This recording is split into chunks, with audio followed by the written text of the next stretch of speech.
Pastor Brooks, I just need a few minutes to get a few things together here, okay?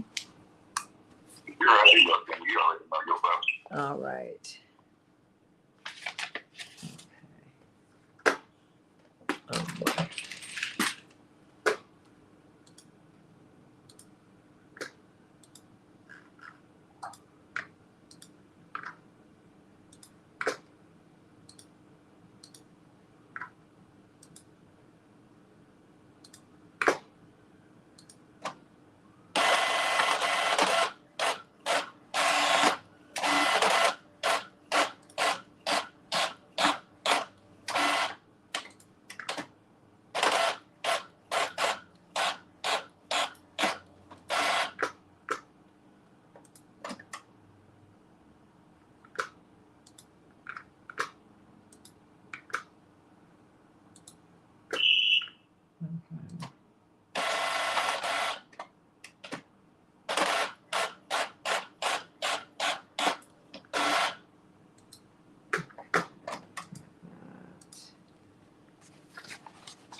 Okay.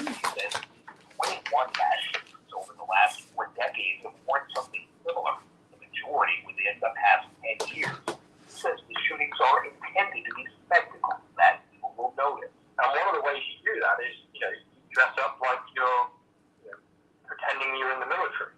Getting body armor is not hard under U.S. law, and it's unclear what effect regulating it would have, given the difficulty in regulating the actual weapon used in the shooting. Father Magani, Washington. I'm Tim McGuire, AP News. This is 8:20 a.m. WCPT Willow Springs, and streaming worldwide at WCPT820.com. We are Chicago's progressive talk, where facts matter.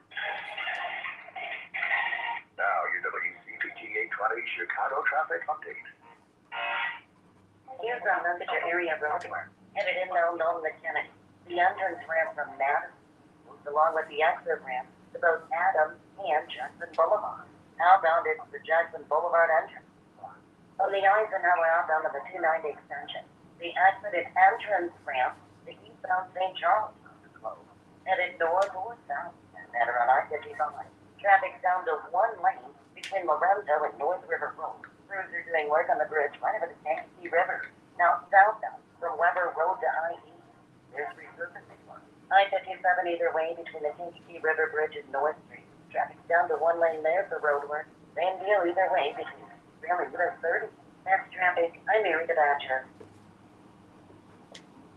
Remember when you get to work to hop over to WCPT820.com or the TuneIn Radio app and stream the 70 Miller Show weekdays 8 to 11 a.m. on Chicago's Progressive Talk, where facts matter. Hey Chicago, Tom Hartman here, and I'm hosting another thought-provoking virtual labor panel on Wednesday, May 25th, from 4 to 6 p.m. Jonas Santita and I will be kicking it off from 4 to 5 p.m. Then Patty and Rick Smith take over in the 5 to 6 p.m. hour. It'll be a virtual... Coming in about a minute, Miss Jackson. Okay. Chicago labor. We'll be tackling issues like the impact of all those electric vehicles on the power grid, scaling challenges, educating our future workforce, and, of course, the critical right to collectively bargain amendment that will be seen on the November ballot. Organized labor is the heart of the middle class. The middle class is the backbone of this country. Join me in celebrating unions on Wednesday, May 25th, from 4 to 6 p.m. right here on WCPT. The 2022 WCPT Virtual Labor Panel is proudly sponsored by Smart Local 265, Rupert Water Troopers Local 11, IBEW Local 176, and Cisco. WCPT 820, where facts matter.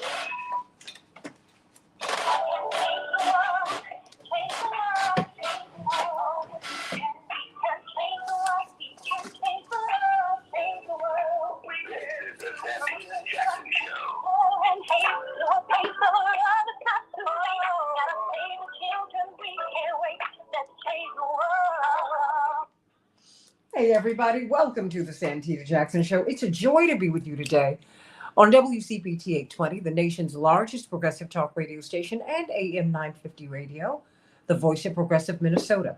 Look, I want you to call me today at 763-9278, 773-763-9278. Let's talk about the stock market. Let's talk about the baby formula. People looking at YouTube, trying to figure out how to make it, and is sending children to babies to the emergency room. Now the president is introducing the Defense Production Act so that all of these companies can come together and make baby formula. Wow. We got to look at what happened to breastfeeding, too. We're going to have an expert in this particular realm to talk with us about that today. Dr. Nefertiti Hemphill is going to be joining Dr. Shanina Knighton and I. She's done so much research. Oops, I dropped something. She's done so much research in this area. And she's based here in Chicago and is absolutely brilliant. Got to talk about how we're going to save our children. And then what happened in these progressive races, we're going to widen the aperture, if you will, widen the lens so we can look at more and more progressives are running for high office in the United States, and they're winning or they're coming very close or they're getting big chunks of the vote. I'm going to be talking with Jake Johnson from Common Dreams. You know I love Common Dreams. I read them every morning. They give you a wonderful, progressive, and I think realistic frame on the news from the people's perspective. We watch the corporate news every day, but they give us the people's perspective every single day. Go to Common Dreams, and we're going to have one of their top writers there who does the early shift, Jake Johnson, on with us to talk about these races that we need to be paying attention to. Because, everyone is looking at what President Trump did, and then, that's great and good. But the fact is, what did you do? And what did you vote for? How about that? Let's talk about that today. And so we've got a full plate, and we're going to have Dr. Max Wolf talking to us about the stocks. More than 1,000 points were lost on the Dow yesterday. More than $7 trillion has been wiped out the stock market this year. That's a lot. What does that mean? What does that mean to you? What does that mean to you for your 401k? Only half of Americans at the most are invested in the stock market, but it impacts all of us in ways seen and unseen. And if Target's taking a hit, are they the canary in the mine? Think about that, everybody. So let me give much love to Samantha and Linda and Andre and Mark out there in DC and Carol out there in Los Angeles, my sister, not me, Carol Soskin. Love you all, Joyce and Jan. And oh my goodness, and George, how you doing? And Donald, sending you all so much love, today. Hey, Shireen and Jewel up there in New York. Everybody, please like and share. Everyone, like and share. Please go to WCPT820.com and stream, AM950radio.com and stream. But go to the Santita Jackson Show YouTube channel. Please go there, like and subscribe. And go to the Santita Jackson and Friends page. That is my page, everybody. The other pages that you all are looking for, and I understand Santita's a unique name, kind of, sort of, depending upon where you are in the world. The fact is, the Santita Jackson and Friends page is my page. So if you want to be my friend, please go there. Please go there. I'm posting more and more and more. So let's get right to it before we get the good news from Pastor Darius Brooks. Everybody in Chicago, is going to be summer-like. 84 degrees, cloudy. And in Minneapolis, St. Paul, 74 degrees, scattered thunderstorms. Beautiful day, though. The Dow closed down, like I said, more than 1,000 points. The S&P 500 closed down 165 points. The NASDAQ closed down 566 points. They lost between 3 and 4% of their value. What does that mean? What does that mean about this? What is that saying about the economy? We got to talk with Dr. Wolf about that later on today. But in the meantime, we're still in the midst of the playoff season. Either you're pursuing the Stanley Cup in hockey or that great trophy in the NBA. In the NBA, the Warriors, they wore the Mavericks out last night, 112-87. They're leading their series 1-0. And in the NHL, the Hurricanes bested the Rangers 2-1.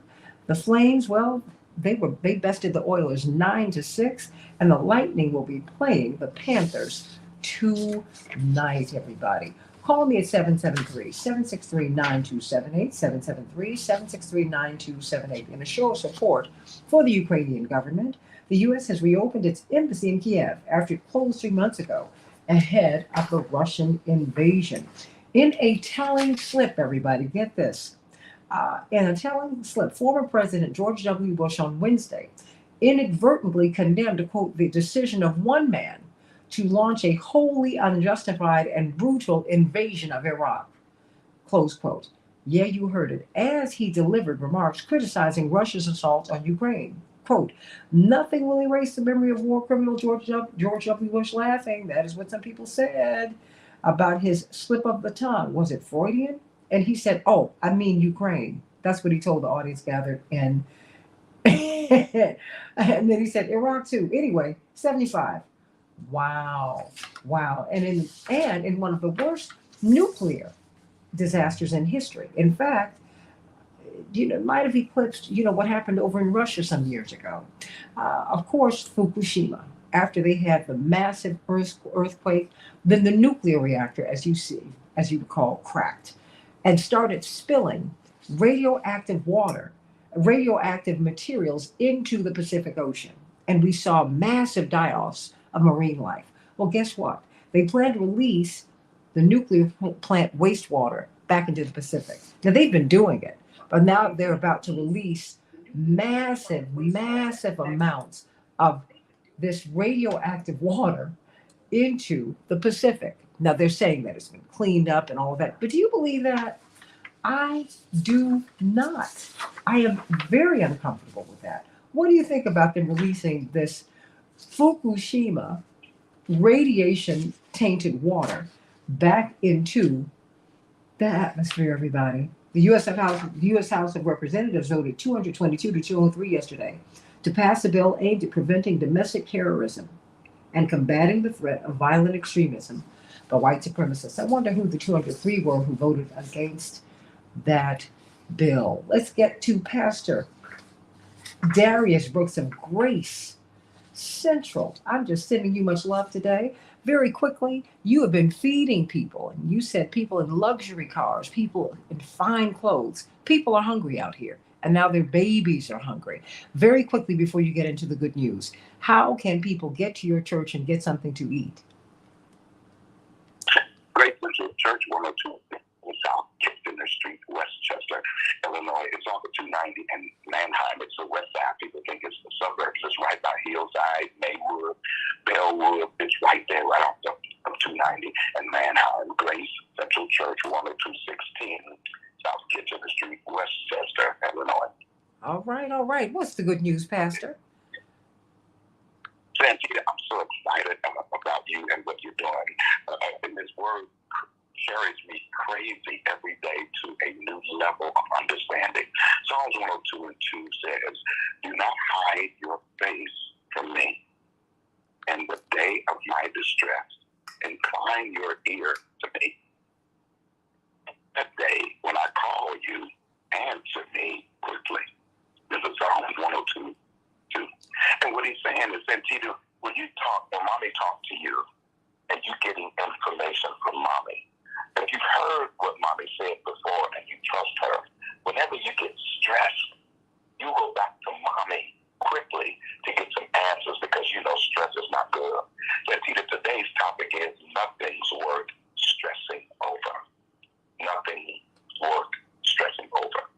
It is your job to protect your sanity, your mindset, your heart, your soul. It's important that your testimony gives more attention to you overcoming challenges than blaming them.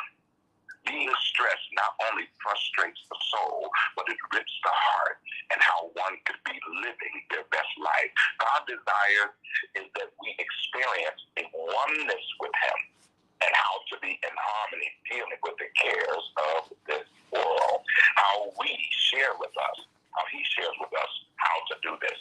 That's either stress, pressure, or tension exerted on a material object, strain, a part of one's body or oneself to make strenuous, usually a great force or tension, like this in Santita, to pull something or thoughts to an extreme or damaging degree. Stress.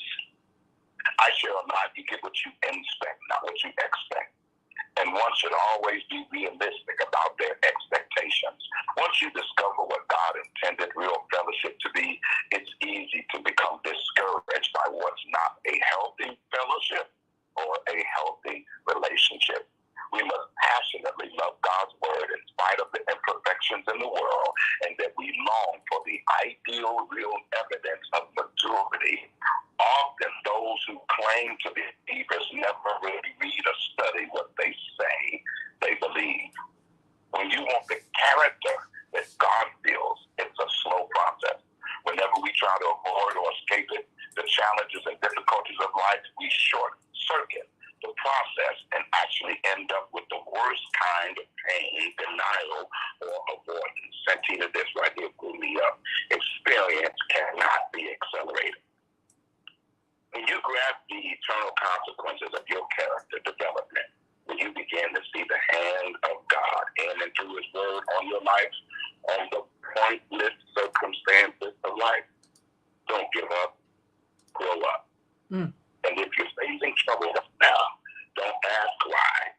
Instead, ask, what may I do? Or may I learn to go beyond here? And say, what can I do? Because the Word of God says we can do all things through Christ that strengthens us. Trust God and keep on doing His Word. Nothing's stressing over. And stick to it and stay with God's plan. So you'll be there for the promised completion of it. Because God said, before my word fail, heaven and earth shall pass away. Don't give up. Grow up. Nothing's worth stressing. Amen. Because, all things come together for the good of those who love the Lord. And for those of you who are agnostic, or who are atheist, I hear you. That having been said, just remember everything in your life, there is a reason, and it's all designed to make you mature. It's all designed to make you who you are supposed to be. Everybody, Pastor Darius Brooks, of course, he and the Tommies will be at the Rainbow Push International Conference. The conference is free. June 18th through the 22nd, everybody go to rainbowpush.org and get registered. It is free. It is free. The meal events you pay for, but the rest of it is free. And it's something about going there and fellowshipping with everyone. We'll be at the South Shore Cultural Center, which is a huge place. It's on the water. We'll be able to eat and have some fun. You can go out and grab you something and come back over there and get you something to eat if you can't afford to go to the meal functions. Don't worry about that. Just come June 18th through the 22nd and enjoy the Tommies for free, the legendary Tommies. I love you, Pastor Darius Brooks. Love you, love you, love you. And I can't thank you enough for your word, and thank you for your beautiful wife, Deborah, First Lady Deborah Brooks, and the beautiful Dasha. Gorgeous. Perfect combination of her parents, everybody. Unbelievable. Her parents kind of look alike too. So there you go. Gorgeous, gorgeous family. Ken, Barbie, and their baby. Ken and Barbie had a baby. There you go. I love you, Pastor Darius Brooks. Let me bring on Dr. Shanina Knighton. We got to get her out to your church, Pastor Brooks, because we're talking about you've got to do it. We're talking about remasking. Even in New York City, they're saying, okay, we're going to have to revisit masks indoors because we're seeing a surge in COVID even now. And we're expecting a massive surge in COVID in the fall. That's right. We already talked last week about the fact that people who have been vaxxed and boosted, they are now the majority of the patients in the hospitals now. So there's some things that you need to do in addition to, or maybe, there are things you need to be doing to help you stay healthy, to help you to avoid COVID if you can. And if you get COVID like I did, be strong enough to deal with it. I mean, there's just a lot that we need to be doing. And so, and then we're going to be talking about this baby formula crisis. Now children are going to the hospital. Dr. Knighton, children are going to the hospital because their parents are trying to feed them. Out of desperation, they're trying to feed them. And I was asking my mother about that. And she said, because my mother's had 5 babies. She said, if you don't use your milk at a particular time frame, it dries up. She said, and she said, I saw in my lifetime, because my mother's children are in our 40s and 50s. She said, in my lifetime, as they were trying to push women back into the workforce, you saw breastfeeding decline. So there's a lot that's going on here. And I think that this crisis gives us an opportunity to really examine who we are. But you know what? One of the things that we're still not discussing, Dr. Knighton, as we're talking about the COVID surges, as we're looking at remasking indoors, The first thing I heard a doctor say on the news this morning, when she was asked by the journalist, what can we do to protect ourselves? She said, first, you need to be vaccinated and boosted. I said, oh, the missed opportunity to talk about hand washing and infection prevention. Infection prevention. Everybody call me at 773-763-9278. There's a lot on the table today. But of course, we've got our infection preventionist, brilliant scholar, brilliant research clinical scholar at Case Western Reserve University and registered nurse. And she teaches at Case Western Reserve University. Absolutely brilliant. And you all know that to be true. Dr. Shanina Knighton, missing the opportunity to talk about washing the hands. Why is hand washing so important? You always pivot back to that. Because we are the only species that rely heavily on our hands for everything. We rely on our hands to eat. We rely on our hands to touch surfaces. We rely on our hands to drive. We rely on our hands to pick up items when we're shopping. We use our hands for everything. Our hands are the one thing that come in contact with other things that other people touch. And that is something that is well known. And so it's unfortunate because that is the one thing that also comes in contact with ourselves as human beings. It comes in contact with our eyes, mouth, and our nose. We know that COVID enters eyes, mouth, and nose. So if you touch a surface that has droplets on it and you touch your eye, mouth, or nose, you've provided COVID entry point to your body. Same thing for other germs that exist, not just COVID. And so when we have only 3 to 6% of people that clean their hands correctly, when we have sinks within hospitals, within airports that don't even allow the water to run past 3 seconds, and people have to literally keep pushing the dial down to clean their hands, they're accumulating germs while trying to get their hands clean. So it's an unfortunate situation that, long story short, as important as hand hygiene is, it's mentioned in the Bible, it's mentioned across all kinds of religions. This is something that in third world countries, we literally emphasize to the public in third world countries how important hand hygiene is. Mm-hmm. Because they don't have the medicines and they don't have the privilege. They don't have the access. So hand hygiene has to be their number one mechanism. And sadly enough, even though hand hygiene should be their number one mechanism, they have to rely heavily on hand sanitizers in some locations because they don't have access to clean water in order for them to even be able to wash their hands properly. But yet and still we have those resources here. We understand that for them, that's how in other countries they've been able to keep down disease and decrease the spread of disease through communities. But yet and still we continue to downplay it as an important practice here. We've treated the vaccine as if it's been a cure, even though it's been failed already, only going to last 10 weeks. We've crucified people, meaning people have been shot, told they can't come to certain places because they are unvaccinated. But yet you have the vaccinated and the unvaccinated that's back in the same boat because everybody's not washing their hands. Everybody's still touching the same surfaces. There's this me mentality of let the vaccine protect you. But where's the community protection at? Where we should all be washing our hands. Where we should all be wiping down surfaces behind you. Where when you go to a cafeteria, to a restaurant, and everybody's talking over the table unmasked, making sure that that table gets wiped down before the person that comes in after you, or make sure it's wiped down before the person that comes in after you, or you making sure that you wipe it down before you use it. All of these things are not happening. Same elevator buttons are still being used. The lack of courtesy that when you're on the elevator right now, people still talking and won't even be quiet or won't even mask up, but literally are paying no attention to the fact that we all in a closed-in space. And then you get the one person that coughs and act like it's not a cough. Human nature is why we're still in this pandemic. Human negligence of infection prevention practices is why we're still in this pandemic. Because people do not want to improve the nasty habits that they may have had at home and incorporate infection prevention into their daily practices. We're talking with Dr. Shanina Knighton, about the things that you need to be doing in order to keep yourself healthy. No one, I mean, and all of these experts that they march out on television, I don't know why Dr. Shanina Knighton is not there.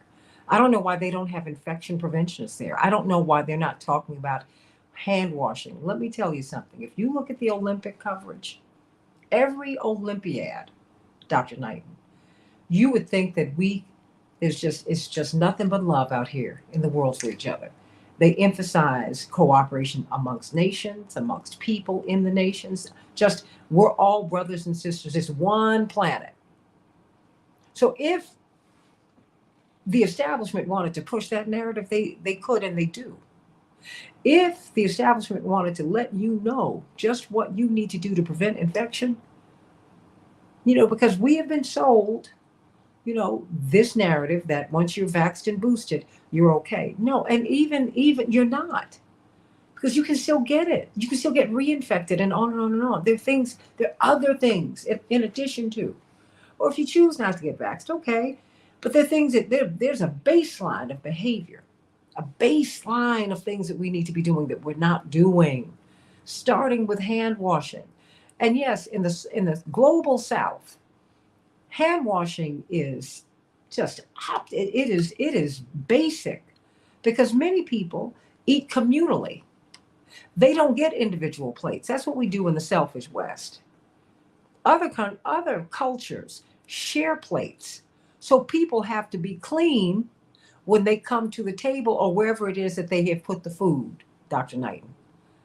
So I mean, there's something to be said for that. It's like before you reach into that bucket of chicken, you need to have some clean hands, everybody. Think about that. Dr. Knighton, you sounded too warmed up this morning. Like, oh, I just can't believe they're not doing this, but they're not. And now, everybody, that we're talking about getting masks up indoors, you should do that. It makes sense. It really does make sense. And don't wear the mask that you had last week. You got to get new masks. They need to be clean.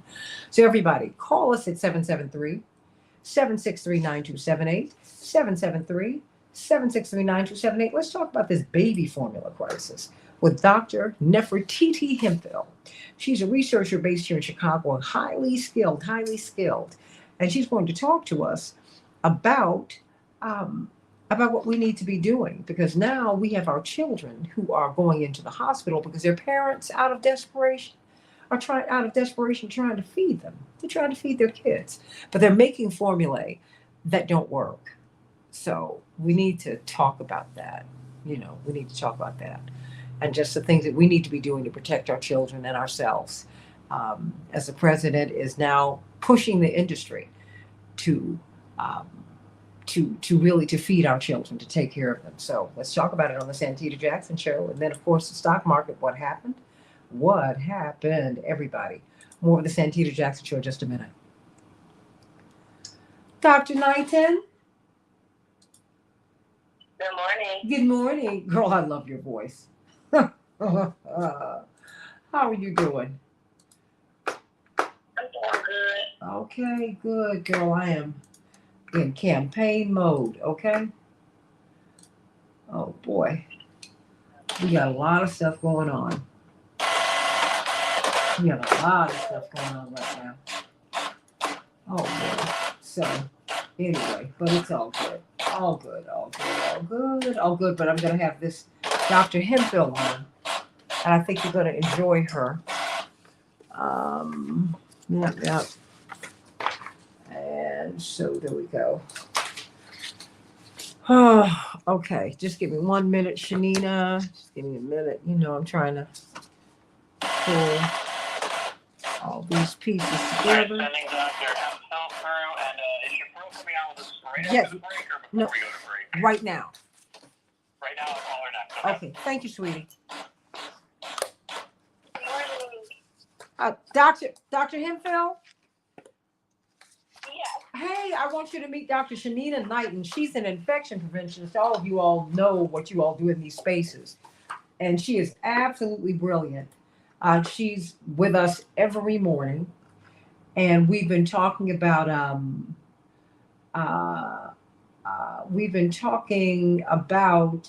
infection prevention. But now we're, of course, shifting to you and the baby formula crisis. So, Dr. Knighton, Dr. Hemphill, consider yourselves well met. Good morning. Good morning. It's great to talk with you again. Dr. Knighton, how are you today? Pretty good. I don't know why, but it feel like a Monday today. Well, girl, because you've been hanging out in California. Girl, look, your body clock, everything is all off because you've been away. Think about it.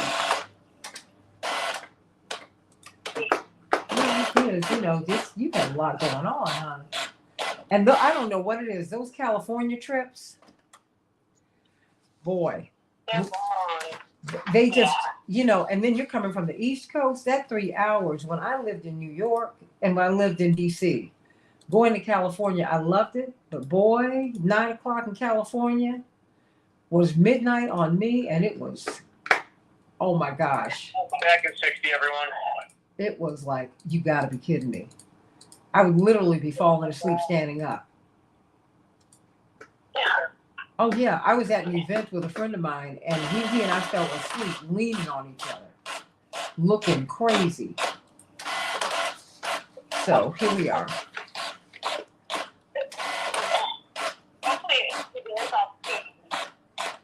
But I'm still control your Monday, even though today is Thursday for me, and I've been in the same place, and I still feel a little bit the same too. Oh, bless your heart. You look up and it feels like 10 seconds. You got so much to do. Yeah.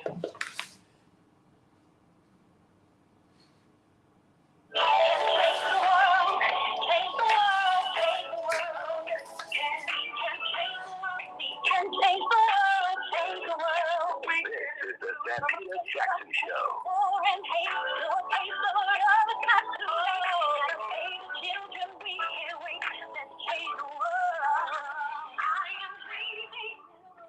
Hey, everybody, let's talk about the baby formula crisis on the Santita Jackson Show. It's something that we've wanted to talk about for some time, but there's so many issues that continue to get in the way, but not ahead of our children.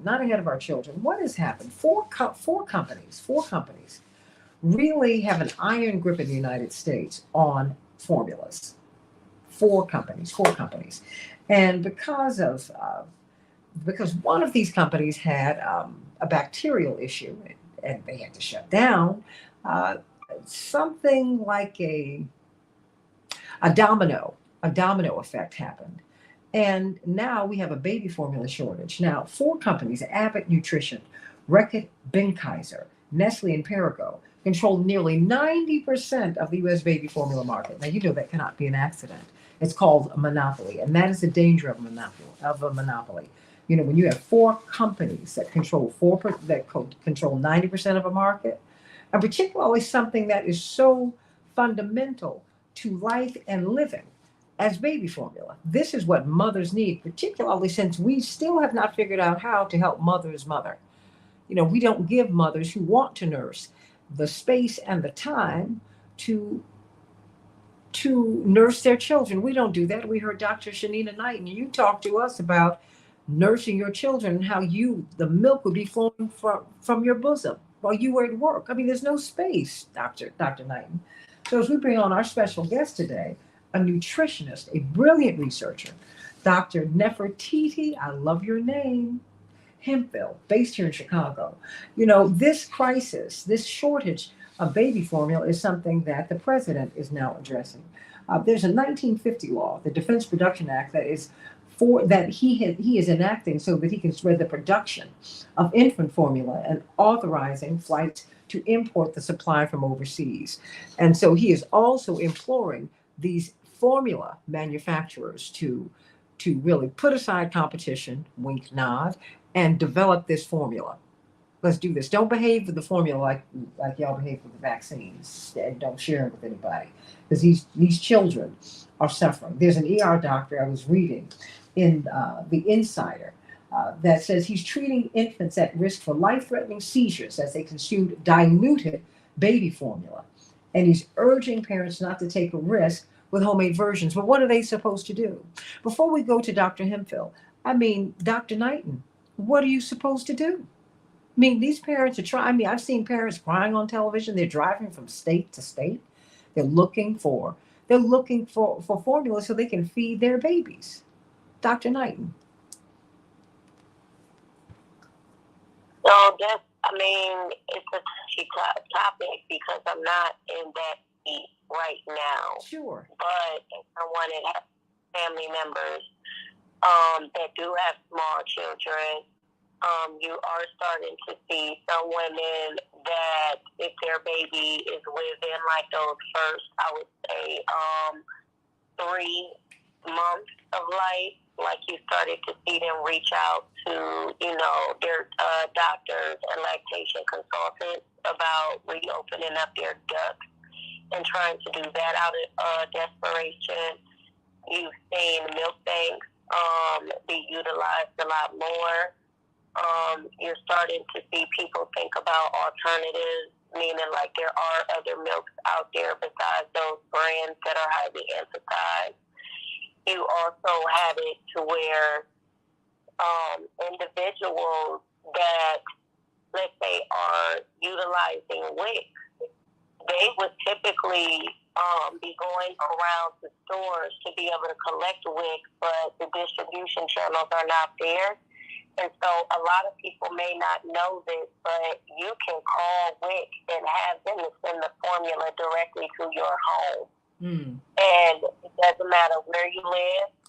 It doesn't matter what your income is. It doesn't matter. They actually said that it's cheaper for them to send the milk or the formula directly to you than it is for them to send it to the stores. And it actually cuts down on some of their fees and stuff. So that is a suggestion I would make to many, because many don't even know that they have that as an option to even call WIC and have the milk sent directly to them. Mm-hmm. And the other recognition is that they'll have better distribution channels than the actual stores themselves. Well, you know what, this is an opportunity. This is an opportunity for us to plug up the holes in the system, Dr. Hemphill. There are so many holes in the system in getting food not from farm to table, from farms to the street. I've had farmers on my show since this pandemic began who were complaining about the fact that, they're growing the food. They said, but I cannot get the food from my farm to the street that my farm is on. So there's something going on with this formula. First of all, tell us what baby formula is, if you would. What is it? Is it the same as breast milk? Is it as good as breast milk? What is it? And what should we?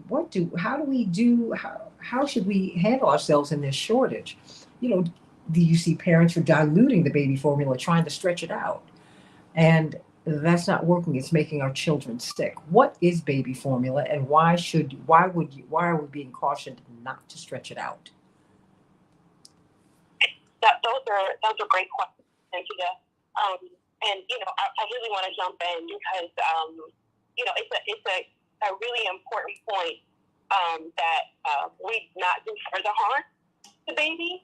And so you don't want to dilute baby formula because there are essential nutrients that are in the formula that allow the baby to support the baby's growth. And when you dilute that formula, you dilute those nutrients, which can have, very detrimental effects because children, at the infant age are so small. So it's really important that you make sure that they get the concentrations of the vitamins and minerals and proteins and fats that they need from the baby formula. And when you dilute it with water or a different type of milk, that's when you run into problems. Additionally, the nutrient concentration in cow's milk, for instance, can be harmful to children who are under 12 months of age, so less than a year old. So it's really important that parents not substitute cow's milk for the infant formula or toddler's formula for the infant formula without having a pediatrician or their providers direct oversight and instruction. Those are the types of things that are really important to know that maybe some families just don't know. Right now, in the United States, the recommended age for whole food feeding is 6 months for infants.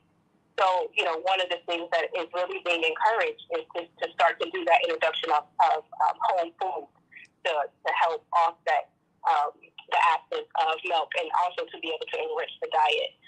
You can start as early as 4 months with, again, provider supervision, but definitely by 6 months, you should be getting some of those whole nutritious foods into the infant's diet. So, formula was really designed to be able to provide the nutritious, alternative to breast milk for infants. Where we really run into major problems is, like you said, when there's a shortage and you have mothers who have stopped lactating and who are now reliant upon feeding their children through the formula. People talk about the safety of formula, and it's a food, and so it's very closely monitored the same way that other things are in our diet that we can buy from the grocery stores. It goes through FDA approval, and it's one of those things that we really pay a lot of attention to in the lab. It's a high market, value item. So you're seeing, the impact of what really happens when there's not enough of it available, and why it became a monopoly, because it's a huge moneymaker. If you have, children who this is their only source of food, it becomes one of those products, right, or almost a commodity that, people can price anyway. I think unless a crisis took place, I'm not sure that formula and what was taking place with formula would have gotten the attention that it's now gotten. So in many ways, this really is an opportunity for us to revise the system and make sure that we have in place the supports that we need, not only for mothers to breastfeed, but also to make sure that this does not happen again. Everybody, we're talking about this baby formula crisis. What do you think about that? At the start of May, 43% of baby formula was out of stock at retailers. We have parents who are driving across state lines looking for formula. We just heard from Dr. Knighton. You can call the WIC program and ask them to deliver formula for you. I know the United States has got baby formula stocked for emergencies. I'm sure of that. But now the president has authorized the Defense Department to use commercial aircraft to fly formula that meets federal standards from outside of the United States. Now, my question for you would be this. Dr. Nefertiti Hemphill, brilliant nutritionist and researcher. The FDA is going to streamline its review process in order to facilitate, quickly facilitate these international formulas into the American market. Is that something that we can trust? That's a good question. I know myself, as I'm sure, most folks are very, apprehensive when you talk about streamlining processes that are in place for a reason. The one thing that I will say is that the formulations that are being used in the countries that they selected to import from are ones that have been shown to be effective and safe in other Western countries. And then production, like for instance with Abbott, right, which is, one of the largest producers of infant formula in the U.S., they also have factories in Ireland. So being able to bring over some of the formulations that are in different countries and put it under an expedited process, more than likely will be safe, because they're safe in the countries that have very similar systems to the ones that we use.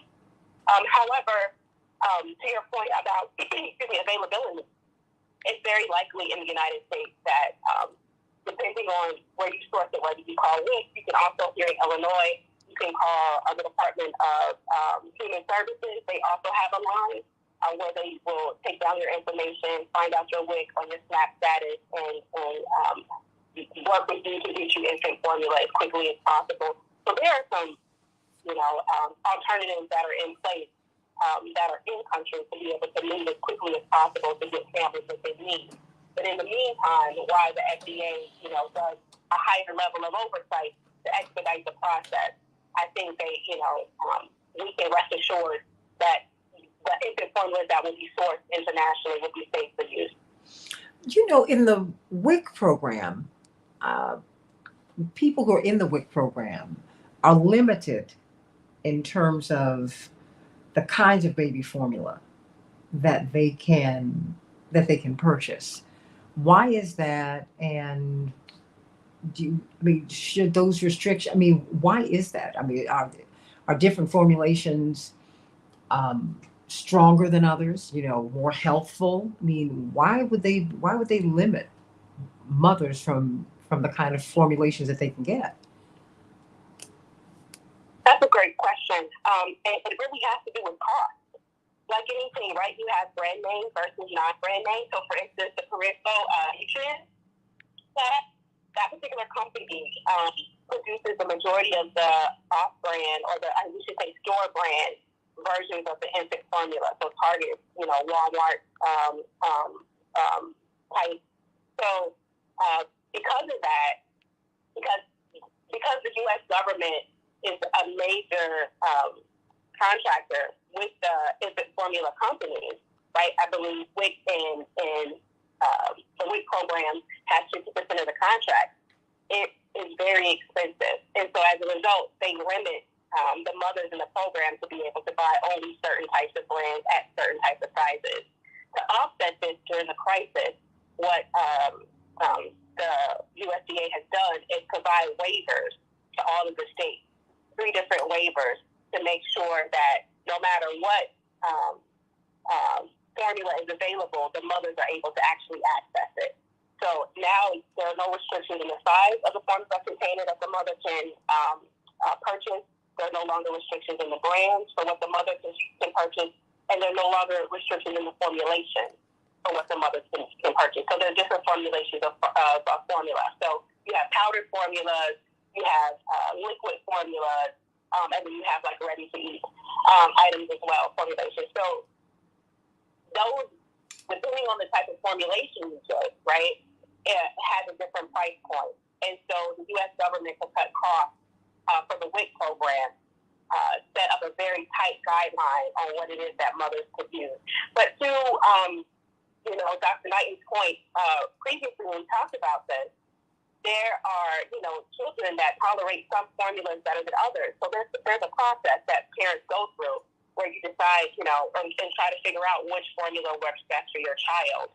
So a lot of times, even in WIC, parents run into this early on and then make the adjustments to be able to find the formula that works best for them. But really, the difference here has to do with cost and not differences in nutrient profile for the formulation.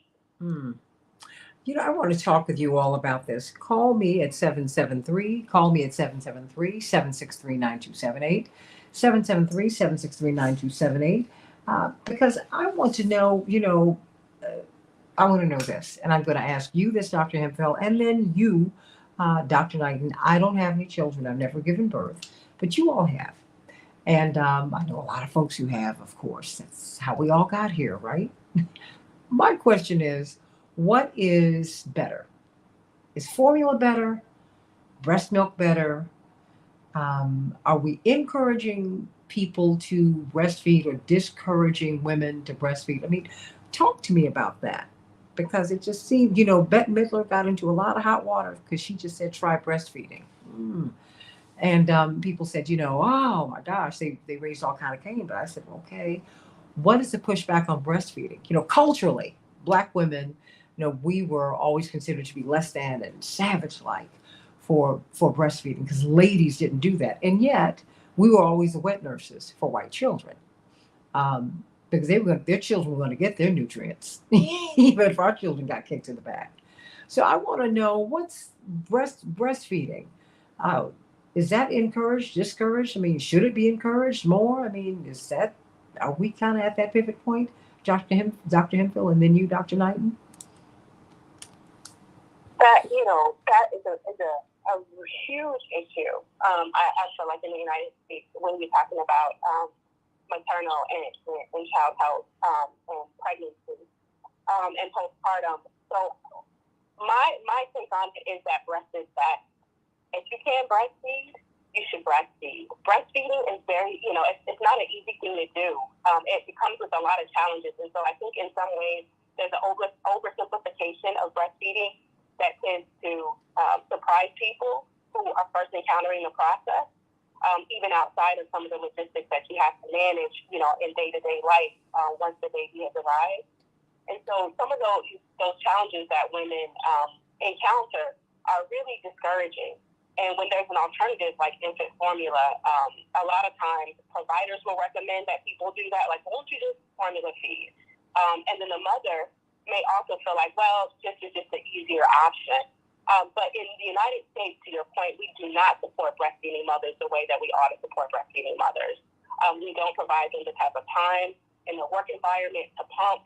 We don't provide them with the types of support in the office. I mean, there are some programs that are rolling out provisions where mothers can bring babies to work. There's some legislation to look at that's, in the work so that you can nurse at work for those that have the types of jobs that they can do that.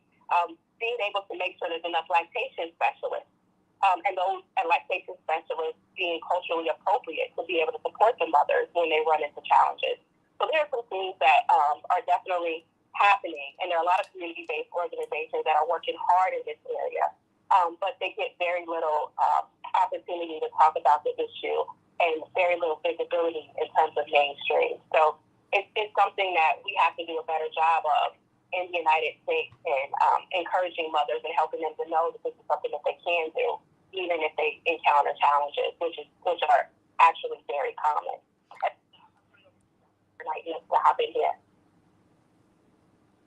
So I was going to say, you actually mentioned everything that I would have, and that's just the whole fact that it is challenging.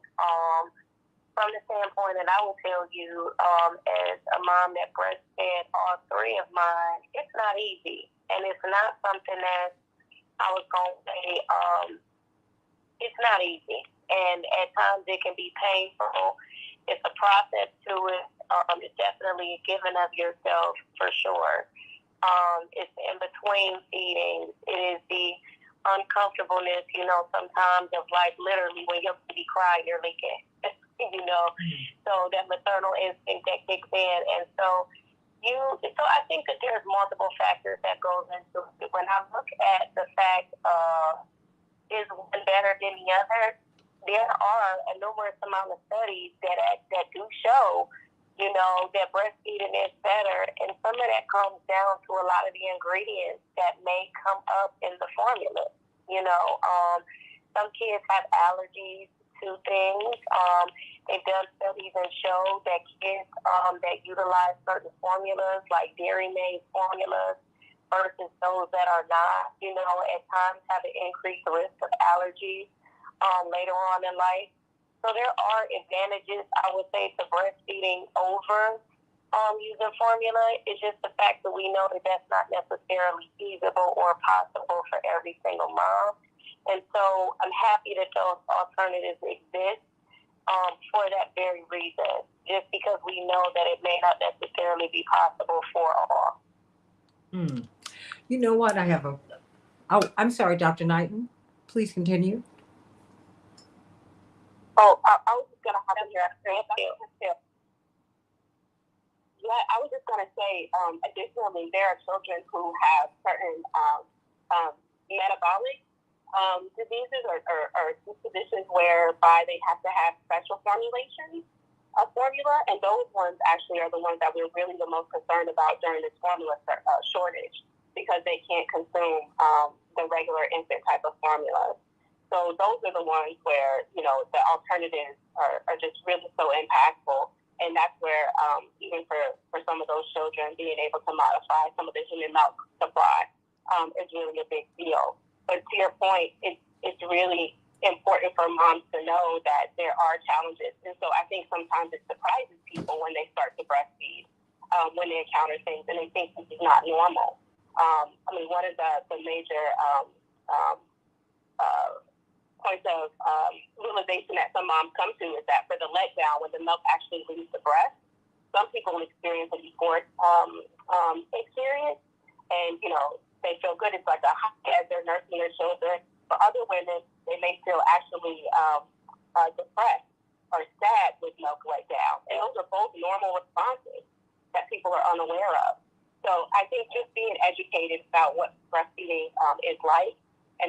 supports that are available and making sure that those supports are available to folks is really going to make a huge difference moving forward for the mothers who would like to try and breastfeed.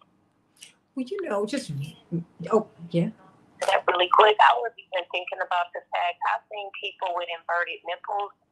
I've seen situations where children the baby, like themselves, was challenged with just being able to do it. And, they've had, like, say, lactation consultants come in, and it just still didn't matter. Like, that child just wasn't going to latch on.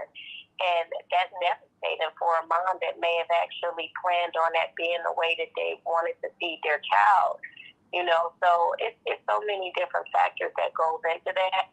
And again, this is, we mentioned it's not to discourage it. It's just to understand that I know that it seems to be made so simple, but something so simple isn't so simple. I tell you what's something that should be simple is not simple. And we've made it complicated, and it seems that we've made it complicated for profit. For profit. You got to think about that, everybody. For profit, for profit, for profit. And that is unacceptable. For profit, for profit. Dr. Hemphill, you got to come back because we have to talk about the challenges that women face in trying to breastfeed. Are there cultural biases in this process? I'm sure that there are. It's very interesting. What about working mothers? Mothers who work outside the home, shall I say? What are those challenges? What are the challenges in trying to feed your children? Trying to feed your children. I mean, wow. It's just because this crisis, now the president has had to employ the Defense Production Act. He's having to push these manufacturers nationally to develop this formula, all of them. And we're having to go outside of the country to places who have different standards. It's something for us to think about, everybody. Something for us to think about. And so it's an opportunity, Dr. Nefertiti Hemphill. It's an opportunity, Dr. Shanina Knighton, for us to look at the flaws in the system and make things right. Make it easier for women, working women. Well, all women work, whether it's inside the home or not. Make it easier for women to be able to breastfeed. Break up the monopoly on these companies that control the marketplace. Break it up. We should never be without formula, and women should never be without the opportunity to breastfeed their children. How about that? Open up the doors, everybody. Let's talk about these progressive races, and let's talk about the stock market. I don't know how many of you were invested in the stock market, but you took a real hit yesterday, and you've been taking a hit all year. $7 trillion has been wiped off the books on the stock market. What about your 401k? What about those of us who are not invested in the stock market at all? About half of us are not. That having been said, everybody is touched by it. So let's talk about it on the Santita Jackson Show. Back in just a minute with more of the Santita Jackson Show. June 18th through the 22nd. Please go to the Rainbow Push Conference. It's free, everybody. 18th through the 22nd of June. And vote, vote, vote. Vote.org. Make sure that you're registered to vote. Early voting has started in Illinois. We've got our primary coming up June 28th. Back in just a minute.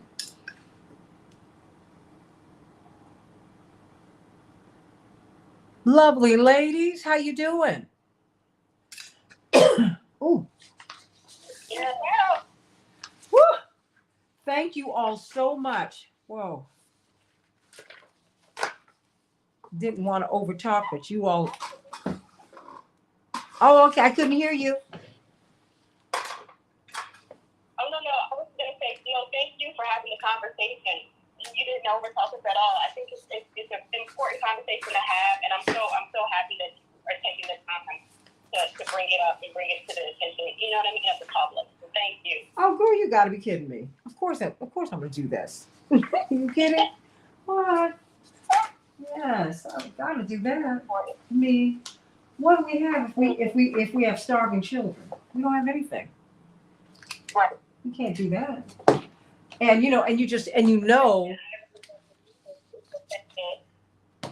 Mm-hmm. It's crazy just to think about in the United States, though, right? Oh, like, yeah. It's hard. And then the fact that, I don't know. You look at where our resources are sent at to other places, and you look at what our priorities are, right? And I don't know. I think that this is sometimes the unintended consequences of capitalism. Not saying that I'm allergic, but you really do look. Sending Jake Johnson through, and we also have Pearl here as well. Okay, great. I'm gonna bring her up real quick. Well, actually, let me bring her up at. Tell her I'm gonna bring her up at 7:30. Oh, darn it. Okay, well, I know. Yeah.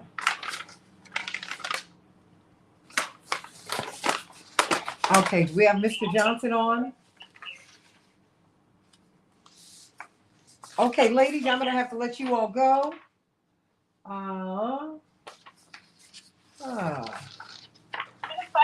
Wonderful day. Thank you so much. And look, but I'm gonna call you back because I think if you have any ideas, because I have some thoughts about, about how we need to really discuss this and take some action. I think because we have to fight for mothers. We really, really do. Because you talk about what women need, we're not getting what we need. We're not getting what we need. This is ridiculous. So, do we have Mr. I'm sending you much love, Dr. Hemphill, and you, Dr. Knighton. Love you, Dr. Dr. Johnson. Mr. Jake Johnson, how are you? I'm great. How are you? It's wonderful having you on. Oh, thank you so much for having me. Oh, thank you. No, thank you. I'm looking forward to hearing from you. I love the work that you do. I'm always looking for your byline, just so that you know. Oh, I appreciate that. Oh, yeah. I just think you do a lot of great work. And you all are just key to my headlines every day because I love Common Dreams. Oh, yeah. It's just the people's media. I love it. It's not corporatist media, which makes a big difference. So thank you so very, very much. So everybody call us at 773-763-9278, 773-763-9278. Everyone's focusing on the Pennsylvania, the Trump-influenced elections. No one is really talking about the progressives. Because at the same time, you have progressives who are breaking out and running for office and they're winning, or they are mounting serious challenges to the establishment parties. And that is a big, big, big, big, big, big, big, big deal. We're going to have Charles Booker on very soon, the Democratic nominee for the Kentucky Senate seat, U.S. Senate seat. I had a chance to speak with him yesterday. I can't wait to have him on. He's going to be on Reverend Jackson's radio show, Keep Up Alive with Reverend Jesse Jackson, this weekend. Remember in 2018, he had like a 5% Jake name recognition in the state of Kentucky, and he almost became the nominee, save for one voting precinct, one voting site open for 660,000 voters. Never heard of anything. Well, we've heard of things that crazy, just insane. And he did not get the support from the party. Indeed, the party supported Amy McGrath, who lost. Nice person, wonderful person, but can you imagine if they had put, thank you so much, Devin. Thank you. If they had put all of this energy behind, some of the energy behind this insurgent candidate who came out of nowhere, just gotta think about that. Okay, gotta think about that. Okay, so thank you, Jake Johnson. Thank you. And we will be right up. And I'm having Chaparral at 7:30. Okay.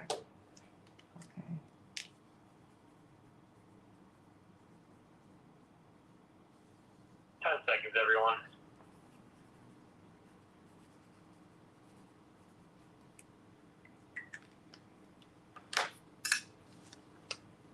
Change the world, change the world, change the world. We can change the world, we can change the world, change the world. This is the Santita Jackson Show. War and hate, no place for all the country. Gotta save the children, we can't wait. I am free.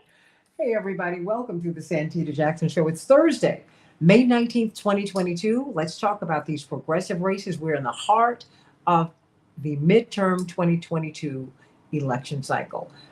We've seen Nina Turner mount a brilliant run for that congressional seat. She didn't get it, but she got more than a third of the vote next to an incumbent. That's a big deal.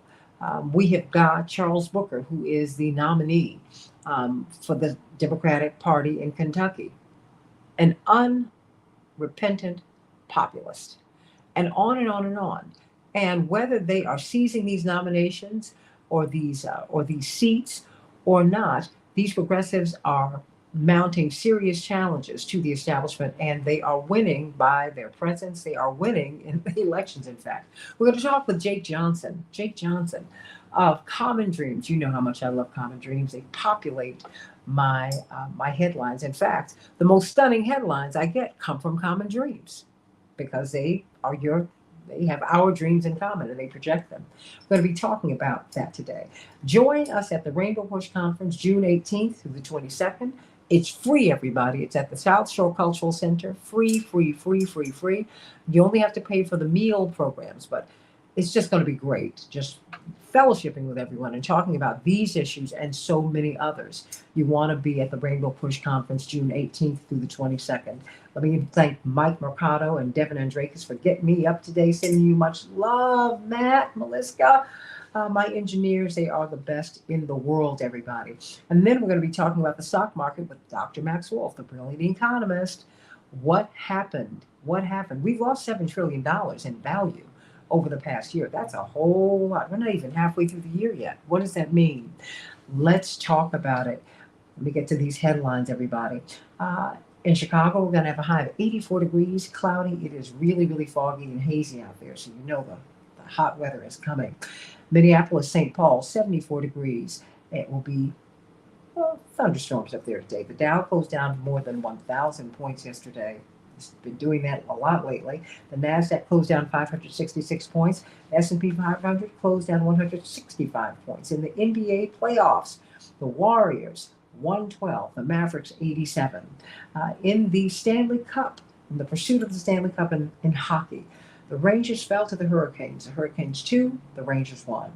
The Oilers fell to the Flames. The Flames 9, the Oilers 6. And tonight, the Lightning will be playing the Panthers, everybody. The Dow has tumbled, as I said, more than equal 1,000 points, 1,160 points yesterday. More than $7 trillion has been wiped out of stock value this year alone. President Biden has implemented the Defense Production Act to get more baby formula onto the marketplace. You can call WIC and other public agencies. If you need baby formula, make that call today, everybody. And telling slip. And of course, I got this, Jake Johnson from Common Dreams. George W. Bush condemned the unjustified and brutal invasion of Iraq, as he put it. Wow. Then he laughed. I mean, of Ukraine. Iraq too, anyway. 75. Wow. Much of the crowd appeared to get a kick out of the president's blunder, laughing as he moved on with his speech. It really isn't funny, everybody. In the meantime, Japan has okayed the plan to release Fukushima nuclear plant wastewater. That is irradiated water from the nuclear plant, one of the worst nuclear disasters, if not the worst in human history. They're going to put it in the Pacific Ocean. Now, they've been doing that already. But guess what? They said that they clean water up. Do you really believe that? No, remember, we share the Pacific Ocean. Okay, I just want you to remember that. Everybody, you know, we want you to have financial freedom.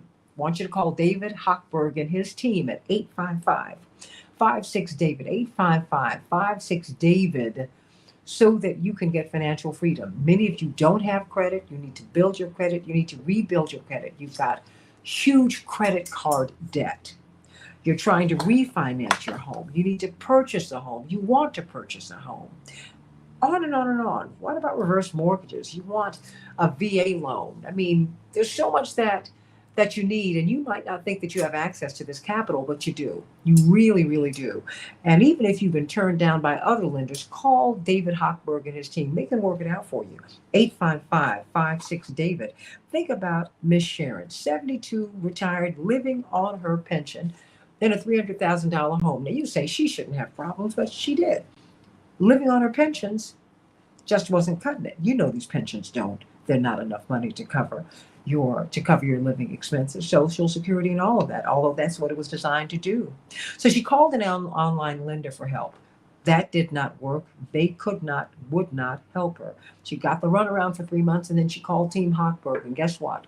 In their free consultation after that, they were able to construct a plan for her that helped her that changed her life, everybody. It lowered her payments over $340 a month, saving her more than $4,000 a year, and keeping her in her home, everybody. Keeping her in her home. So think about that. Call Team Hochberg at 855-56-DAVID or visit 56david.com. Get that free consultation. Get that free consultation so that you can be on the road to financial freedom. Everybody, we are in the midst of election season. We had a big night on Tuesday. 5 races. 5 states, shall I say, had races. And so we saw a mixed bag. Everyone is focusing on Pennsylvania and what President Trump's influence was able to do or not do for candidates. In fact, we're still waiting to find out who's going to be the Republican nominee. But what's been off the radar, at least what's been off the radar of the corporate media, is what is happening in the progressive circles. Oftentimes, for years, progressives were the outliers. We're kind of off the beaten path. And we've had them down through our history, but most of them have not been able to really, really break through in a sustained way. We've seen that more with Reverend Jesse Jackson, with Reverend Bernie Sanders, who came out of the Jackson campaign. We see it more and more, and we see more and more unapologetic progressives who are running for office, and they're winning. And if they're not winning their offices, they are gaining large pluralities. And they're getting the attention of the establishment, and they're speaking for you. So I wanted to speak with Jake Johnson, one of my favorite journalists. He's at Common Dreams. Common Dreams, you know how much I love Common Dreams. And he has been writing about these races in which these progressives have been making their mark. Welcome, Jake Johnson, to the show. I'm so glad that you're with us today. Thanks so much for having me. Talk to me. Something is going on here. It must be in the water. I don't know. Certainly in the atmosphere. We're seeing there's progressives. We wanted Nina Turner to win, but she got more than a third of the vote. Running against an incumbent is a really, really hard thing, particularly an incumbent who says that they're a progressive, and then they're also in the centrist camp, as her opponent was. And we now hear John Fetterman, who easily won the Democratic nomination for the U.S. Senate in Pennsylvania. He's their lieutenant governor who's recovering from a stroke at this time. He used to be a progressive. He said, "No, I'm not a progressive, but I am a Democrat, and I'm going to work for you." Talk to me about these progressives who've been running and who've been winning. We see Summer Lee, for example. She's in Pennsylvania. That's a race no one's really talking about, Jake. Right, as you mentioned, progressives typically, when they're running against whether it's an incumbent or a more conservative figure, they have an inherent disadvantage because of the amount of money that's pouring in on the other side. And you saw that in the Summer Lee race, where she was running against Steve Irwin, who was worked for an anti-union law firm. And who had the benefit of just pretty astonishing amount of outside spending from super PACs, including the United Democracy Project, which was founded by AIPAC. But with the caveat that votes are still being counted, Lee appears to have overcome that huge onslaught of money to win on a unabashedly progressive platform. She was a Fight for 15 organizer. She supports Medicare for All and a Green New Deal. And the attempts to cast her as a kind of disloyal Democrat by the United Democracy Project and others appeared to have fallen short, which is a significant victory. It was similar. You mentioned the Nina Turner race. What happened in Pennsylvania's 12th district is quite similar to what happened in the Nina Turner run against Chantal Brown, which is that they attempted to cast Nina Turner as a disloyal Democrat for having criticized the party in the past. But that playbook didn't work in Pennsylvania, at least at the moment. And the similar dynamics happen across the country as well. But that's how it played out in Pennsylvania. Well, I mean, how has it been playing out across the country? I mean, and who, you mentioned the UDP. Who are they? Because, it's always the progressive Democrats who are accused of not being loyal Democrats, even though the progressive Democrats bring the energy to the party, Jake, and they bring the new voters or the dormant voters, the voters who lost faith in the process. They bring them back in. UDP and these other groups that fund more so-called, well, no, I'm not going to call them mainstream Democrats. I'll call them centrists. Who's UDP and why are they've emerged? They emerged in Nina Turner's campaign. I mean, it's the so-called dark money that's surfacing. Yeah, the United Democracy Project. It was founded by AIPAC, which is the American Israel Public Affairs Committee, and it's a super PAC which can spend unlimited sums on congressional races, and they weighed in heavily in a number of races, including the Nina Turner race, and against Summerlee in Pennsylvania. They were also heavily investing in the North Carolina races, in Oregon, and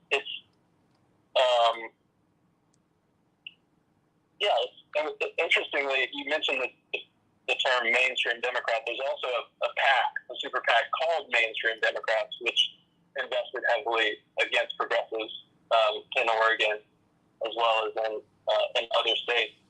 So you really see the dynamic of grassroots candidates who have disavowed corporate PAC money against this huge barrage of corporate PAC money against them, and a handful of PACs spent around $20 million on these 5 states in an attempt to purchase election results effectively. So, but as you said, it was a mixed bag. The PACs succeeded in some races and failed in others, but you can definitely see voter energy in support of candidates with ambitious platforms and who are really trying to buck the establishment and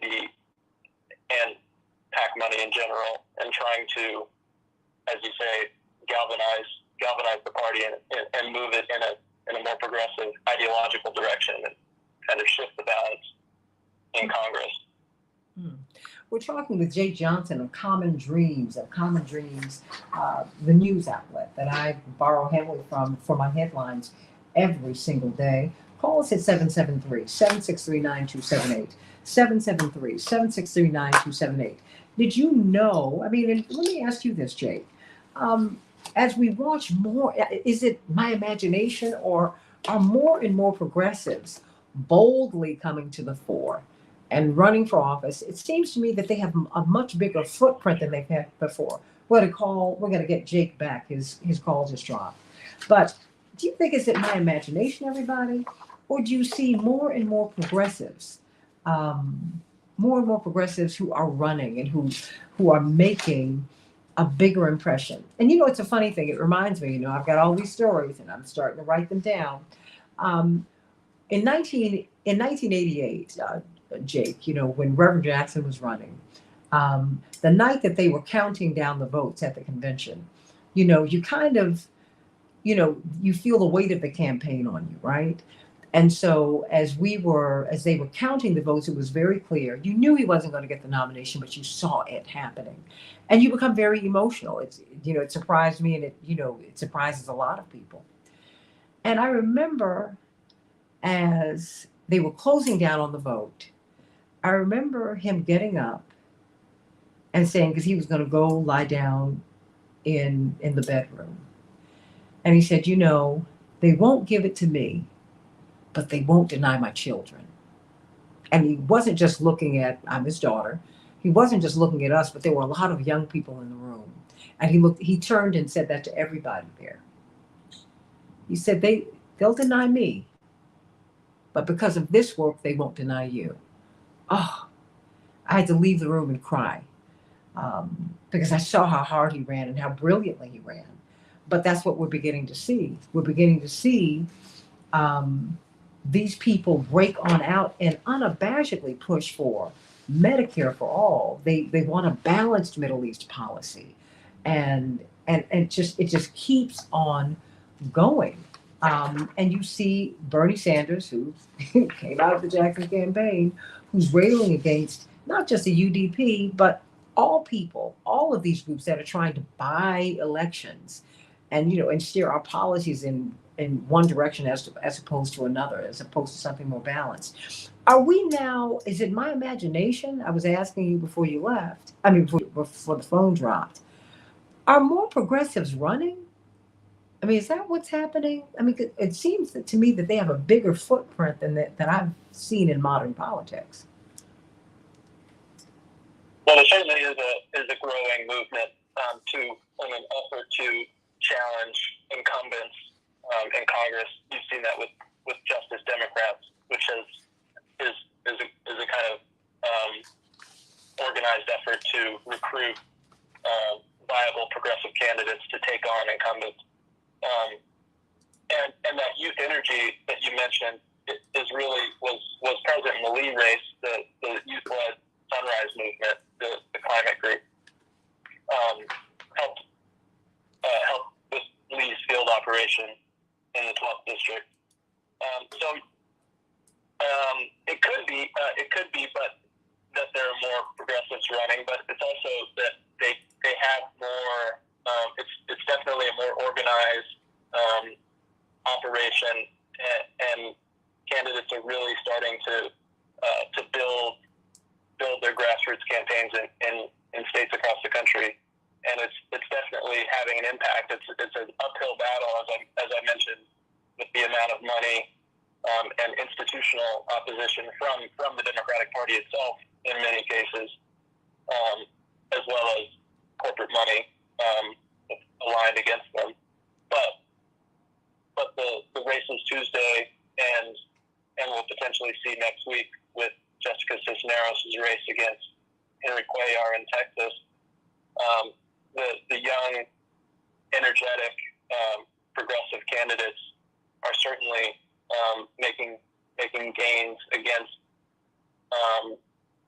Democrats who are more aligned with leadership and who have, in many cases, obstructed progress on key objectives, from climate to healthcare to lowering drug prices and on down the line.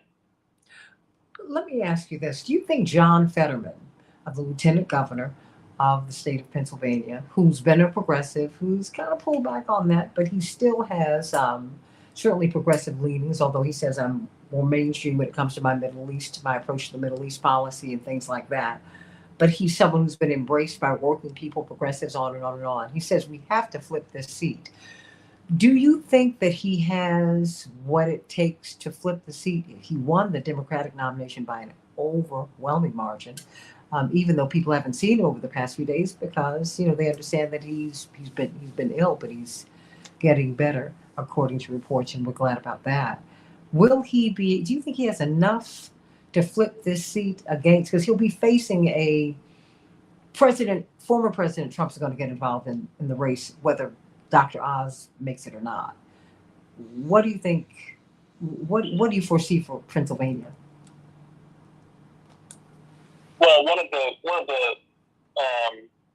points the Fetterman campaign made in the aftermath of his win was that he has strong appeal across the state. He won every single county on Tuesday over Connor Lamb, who was seen as a more conservative Democrat who was previously aligned with Joe Manchin, and voters saw him as a kind of Joe Manchin-like figure. And Fetterman, as you mentioned, he on some issues, fracking being one of them, he's taken a line that I guess wouldn't necessarily be aligned with the progressive line on those issues, or the climate advocacy line. But he's taken a strong position in favor of abolishing the filibuster, pro-labor legislation, $15 minimum wage, and so on and so forth. So it's tough to say, but he does have strong appeal across the state. So that will help him certainly in the race against a Republican nominee. So he has strong working class appeal, and he's certainly an unconventional figure who's not seen as tied to Democratic leadership necessarily, and he's funded by a grassroots base. Hundreds of thousands of individual donors gave to his campaign. So he certainly has those things on his side. Talking with Jake, we've been talking with Jake Johnson. Can't wait for him to come back from Common Dreams. I've got about a minute left, really under a minute. What should we be looking out in the 2022 midterms, Jake? Well, I think the next thing is the race I mentioned next week between Jessica Cisneros and Henry Cuellar. Cuellar is an anti-abortion Democrat in the House who's backed by the House Democratic leadership. And Cisneros is backed by Bernie Sanders, Alexandria Ocasio-Cortez, and just recently the head of the Congressional Progressive Caucus. So it's a pretty clear battle between a progressive candidate and the Democratic leadership. Jake Johnson, everybody. One of my favorites from Common Dreams. He's always writing the great stories, helping us to stay informed and really giving us the news from a global perspective. What does my father say? Life is lived not from the mansion down, but from the manger up. How about that? Great journalist, Jake Johnson, Common Dreams. Give my love to everybody over there. You're my favorites. Everybody, let's talk with Dr. Max Wolf, brilliant economist, about what happened in these tanking markets, everybody. It's lost $7 trillion in value. We're only 5 months into the year. What's going on? 1,000 points yesterday? Didn't that happen a few weeks ago? Back with more of the Santita Jackson Show in just a minute. Santita? Yes. Dr. Max Wolf is pulling over another run sheet. Can you text it to me, please? I apologize for that. Let me send that to you right now. Thank you. Of course. Oh, I didn't realize that. Do you know what? I'm still on Mike's. Is Earl still there? Oh, boy. Yes, Earl's still on hold. I apologize. Yeah, I sent you the number. I apologize for that.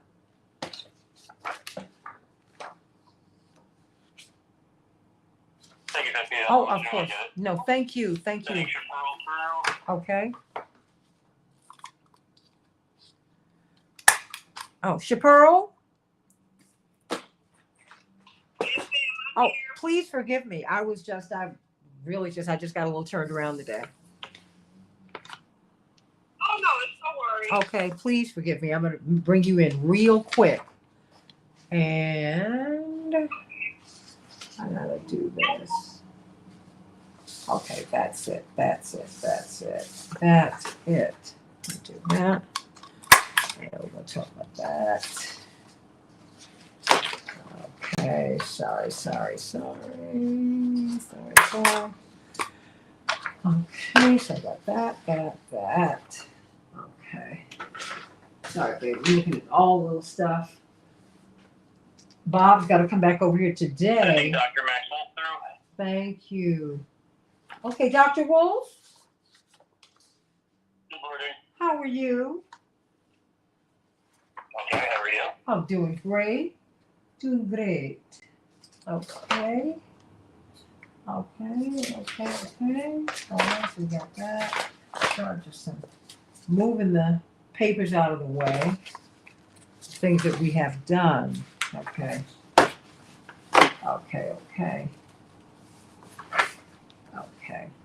Very, very good. Okay. Dr. Wolf, you can say hello to Chapearl.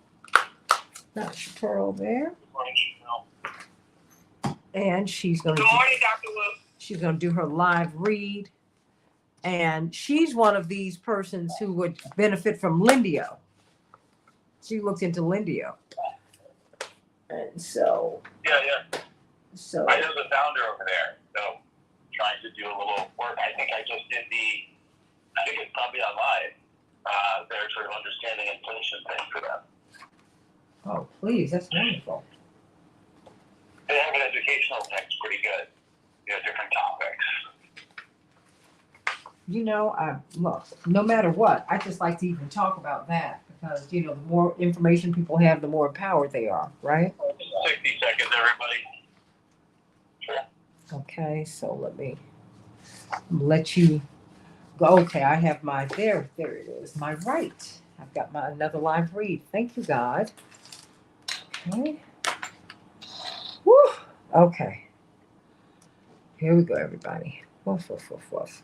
And please tell Earl I will come to him. Oh boy. Okay. Okay, thank you. And thank you, Devin. You're welcome. Oh, bless your heart. Bless your heart. And I have to thank Mike Mercado again. And my 10 seconds, everyone. Thank everybody. Doing this early morning thing ain't easy. It is not. Hey, Michael Ann, how you doing, girl?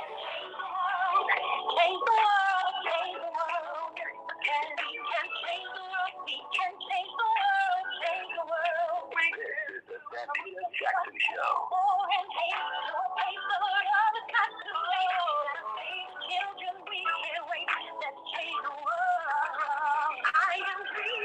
Hey, everybody. WCPT 820, the nation's largest progressive talk radio station based here in Chicago, and AM 950 Radio, the voice of progressive Minnesota. Based in Minneapolis, St. Paul, I'm Santita Jackson. I want you to meet my morning stars on the Santita Jackson and Friends Facebook page and on my YouTube channel, The Santita Jackson Show. Please like and subscribe there. And everybody, please share the show today. Please share the show as we talk with Dr. Max Wolf about these tanking markets. Dow tumbles 1,160 points yesterday. Worst trading day since June of 2020. But they've lost $7 trillion in value. We're only 5 months into the year. What is going on, everybody? What's going on? Call us at 773-763-9278. 773-763-9278. And as we get into that, I want you to know that I have some great news for you. Many of us are scared to death of losing our homes because COVID-19 really took a lot out of us, not just physically, spiritually, but financially. And I have some great news from the Oak Park Regional Housing Center. The Oak Park Regional Housing Center. Did you know that the Illinois Homeowner Assistance Fund is offering up to $30,000 of free money to pay your past due mortgage, property tax payments, or other housing costs? Let me repeat that. The Illinois Homeowner Assistance Fund. The Illinois Homeowner Assistance Fund is offering up to $30,000 in free money to pay your past due mortgage, property taxes, and other housing costs. So if you're behind on your mortgage payments or any of these payments due to COVID-19, go to IllinoisHousingHelp.org, IllinoisHousingHelp.org to find out if you are eligible. IllinoisHousingHelp.org to find out if you are eligible for $30,000 because of a hit you might have taken because of COVID. past due mortgage, property tax payments, other housing costs, you can get help. You can call their office also at 773-887-5187. 773-887-5187. Again, 773-887-5187. The program ends on May 31st. Please call them. Please, please, please call them so that you can get your assistance. Before we go to Dr. Wolf, Chaparral, talk to us, girly girl. You are Celebrations by Us is in full effect in this prom and wedding season. Your own daughter's getting married on June 5th. Congratulations to you and to your beautiful family. Celebrations by Us. What's going on? Yes, Santita, we are winding down from prom season and hitting graduation season and college bound trunk party. So don't hesitate to give us a call at 708-526-4546, 708-526-4546. We can handle all of your food and decor, as well as also your custom balloon arches, your sweet tables, and all of your customizable items as well, like tip bags, candy bars, as well as also water bottles, whatever it is that you need. Don't hesitate to give us a call, 708-526-4546. Thanks so much, Santita. Blessings to you, Chaparral. Let us go to Dr. Max Wolf. You know what time it is. Every Thursday he is with us, and we're so blessed. And I know you all really wanted to hear from him today after we lost 1,160 points in the stock market yesterday. I was like, are they going to shut it down? Because it just keeps tumbling, Max. This is the worst trading day in almost 2 years. But more than $7 trillion have been wiped out from the stocks this year. You got $6 a gallon gas out in California. That's right. Grocery, milk up 15%. I mean, Americans are struggling. We're struggling. And what does this stock market have to do with us? Most of us, the majority of us, are not involved in it. Or is that not true, Dr. Wolf? What happened yesterday? I mean, so we've had a bad run in the markets for several months now, so it wasn't just yesterday. The indications for this morning are not good, and that can always change, but for right now, and yesterday was a day. Particularly what's happened is the leadership in the markets has turned over. So for a long time, the tech companies were kind of leading the charge, mostly higher, and the stock market went up, and we're sort of celebrating through this back 2/3 of COVID as well. So it had an incredibly big run up, which always means that there's some room to come down. So it was on a good run. I think the average person often makes the mistake that because they don't get to ride up in the elevator when the market's doing well, they don't get much of that trip, and they don't have to pay attention when the markets fall, or there's even occasionally some folks who take a sort of sour grapes, Schadenfreude, like a joy in watching some of those high-flying folks crash and burn. And while folks have their reasonable grievances, and I don't like to be the one to remind people of the negative news, you don't have to be invited to the party to have to live with the cleanup. So just because you didn't make money when the market went up doesn't mean you're okay if it goes down. And that's because when the wealthiest in a society suffer, the market mechanisms that we have in place and the social policies generally assure that they can top up for their losses from your money, right? The other way to think about it, the older, cruder, but perhaps easy to remember is, the brown, smelly stuff doesn't roll uphill. It rolls downhill, right? So if it rains on the top of the hill and the rest of us live on the bottom of the hill, it's dangerous to spend a lot of time enjoying what they look up there. Because what's coming down that hill is rainwater that's come through the sewers. And so when you see losses like this in the commanding heights of the economy, you will usually see pain transferred down.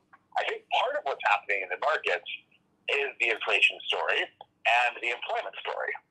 And here's my pitch again from a different angle. I think the relationship between boss and worker, between capital and labor, has undergone a bunch of hits, undergone a bunch of transitions. Trump really did kind of flip the script. So instead of saying, hey, let's let the free market do this, let's let the sort of most fit player win, he said, real Americans, wink, wink, nod, nod, you know who you are, support me, and I'll take all these other people off the public team, and give you that money, and we'll stop helping people from other countries. So not foreigners and not people that some of us think are less American, but you all. So in other words, it's time to use the state, which my party has tried to dismantle and is now limping, to do whatever the hell we want. And he didn't just preach that message, he personified it, because on any given day, he was a hair's breadth away, or not a hair's breadth away, from being over any kind of ethical and sometimes legal lie, right? So he personified it. He also was the Pied Piper for a lot of people who wanted that story or wanted to hear it. Maybe they've been talking about it in the hushed tones, looking over their shoulder to see who was sitting next to them for a long time. So he personified that moment. And COVID really shook things up again. So we had elective trade wars that broke our supply chains. Those started under President Trump. So for all those people who are going to be upset about inflation reasonably and vote for the people who made it happen to get out of it, they'll be disappointed again, but they'll do it again the next time. So I'm not too worried, right? But we have supply chains get messed up because we spent 40 years internationalizing production. Smart or not, anything that takes you 40 years to build, you don't disassemble in 12 months of rage, right? That's not how you renovate a house. That's called a hole in the wall. So that always creates issues in the supply chain. And then we had COVID. Perhaps folks have heard about it. We keep pretending it's over. It isn't. It's on the rise again, unfortunately. But besides losing 1 million of our fellow citizens, right, at least 300,000 or 400,000 of them because we couldn't get the word out and get the medical services to people that we should have, which I think will be an enduring thing for us to think about and learn from as a society going forward. COVID really rattled the relationship between boss and worker. Some people were literally deserted by their bosses, asked to come into jobs that don't pay very well without any care to their health and safety. Tens of thousands of people got diseases and transferred them to people who became meaningfully sick or died at work. And we got some temporary benefits for a while. Those are gone. And I think the relationship about what's worth dying for and what jobs people want shifted. I think people aren't sure if they have to go back to work, for how long, at what wages they're willing to do it. They're not sure what their relationship is with their workers, if they're an employer. They're not sure what their relationship is with their employer, if they're a worker. And I think that question is hitting with inflation and the fact that some of the things we did to prop the economy up, super low interest rates for a long time, propped up the stock market. So now that we're withdrawing some of that support, and there's this uncertainty about the future of the relationship between workers and bosses, and cheap money is drying up and inflation is hitting hard, especially in certain areas, food, gas, cars, which are important and painful, you got a lot of anger in the economy. And then again, one side always does it to the other. It's a dysfunctional two-party system. But the Republican Party has decided that this is their meal ticket, and that whether they have unpopular choices about women's reproductive health or voting rights or taxes or regulations, nobody will care if you can whip them up into a frenzy about $36 stick of butter. And the news media likes the story too, and it is dramatic. And so we're all going to talk about inflation all the time, and we're going to forget about wages and saving and public transit and free health care and gun control, and the things that people sometimes consider important too, because the price of butter isn't necessarily more important than your wages or whether you're going to get shot in the face walking to your car to go to work in the morning. Oof. Max, Dr. Wolf, Max, Dr. Wolf. How does this impact just average people? I see Effie Rolfe here who said, great morning. I'm scared to look at my 403B, her retirement at a not-for-profit company. She said, I don't want to see the thousands lost. I mean, what about, okay. I mean, help me with that because, because we saw a shift. 201K now. It's a 201K. Oh, Lord. Well, what about that? What about it? Yeah, so the truth is that wealthier people do own a disproportionate amount of the stocks and bonds. That's true, but it's also true that most people with a 401K or 503B or a pension have their pension either under their direction or under the direction of an employer or an outsourced third party is heavily invested in the stock market, and that's been part of the way they could grow their nest egg in order to retire, in order to maybe keep their home in their retirement. You don't have to sell it to pay the medical costs, or maybe to help their children or their grandchildren to buy their own home or go to college or whatever their various priorities dictate. And so when you see the markets go down, you see retired people and retiring people and people with pensions suffer a lot. And again, this is part of what I mean, that it isn't just for the wealthy. It's not just the wealthy that do this. And the stock market and the growth of the stock market pumps a lot of wealth into the U.S. I mean, I live in New York City, so to some extent, New York City is a company town, and that company is finance, right? And so that money in the stock market goes to restaurant meals and dry cleaners and doormen. It clearly supports the sex worker industry in New York, and those aren't all rich people. And probably a lot of it goes to the illegal drug business. So the class of people whose income kind of in a secondary way relies on that money, right? Even though you might not think of them and might not think, oh, look, that guy's selling weed in the park. He must be a major beneficiary of Wall Street bonus season. But he probably is, right? So the truth is that anything that pumps money into the pockets of the wealthy and makes them feel better about spending money gets them to spend money. And one of the things that we don't like to think about, so we don't talk about, is when you have the inequality that we have, when a relatively small number of people have so much money, catering to the wealthy is a huge part of our macroeconomy. And there's a lot of ways you can do that. You can be a masseuse or a chef or work in a restaurant or drive an Uber or deliver someone's groceries. You know, it's not all glamour jobs. Or you can manage their money or be their lawyer or be their doctor or be their dentist or walk their dog. But an awful lot of the sort of sharing or the gig economy is catering to wealthy people or catering to middle-class people to free up their time to cater to wealthy people. Because wealthy people earn so much of the nation's income and to the top so much of the nation's wealth, when they suffer, it very quickly has a macro effect. So we're now seeing a pretty major destruction of wealth here, which affects the U.S. global standing. It's investing in our markets, because they're the sort of biggest and most well-run on some regards in the world, that attracts a lot of international investment to the United States as well. Right? And while we're busy with our partisan fighting too, and making sure nothing gets passed and that we sort of scandal monger each other, the rest of the world is moving forward from COVID, having managed it better than we have. And so there's a competitive pressure here as well.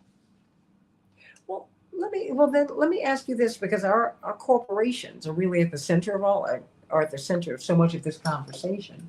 You see Tesla, they took a real hit with their stocks, but Target, wow.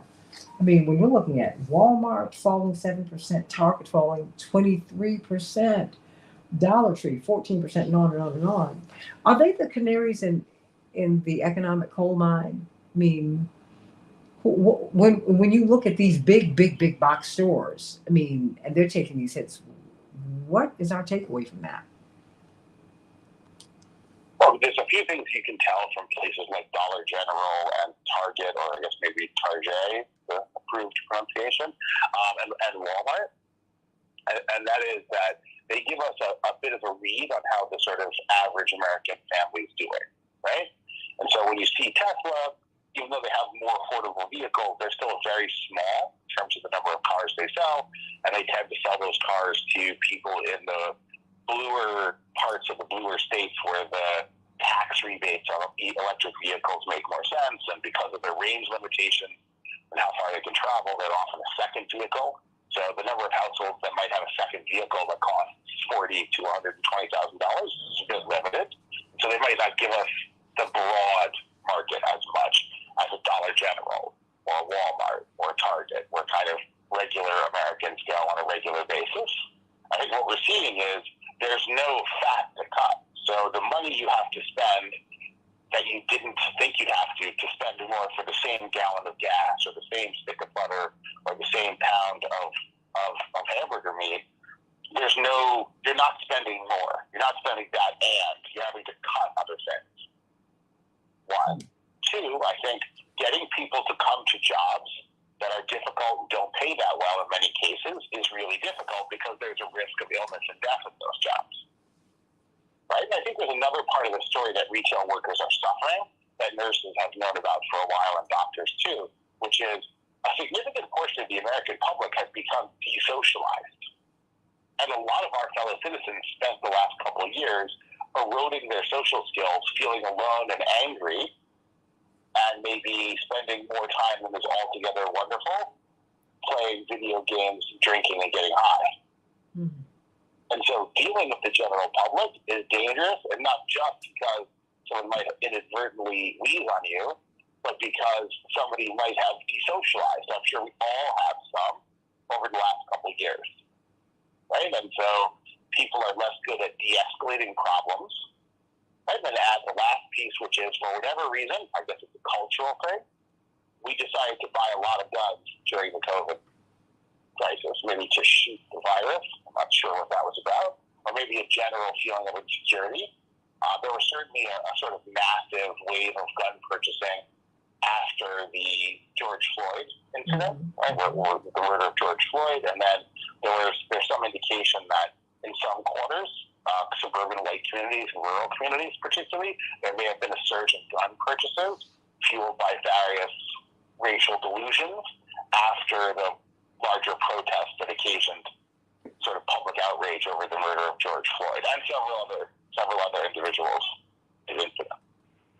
So we end up with a desocialized, heavily armed general public wheezing a side order of sickness and death for the same $14 an hour. That could be tough to staff.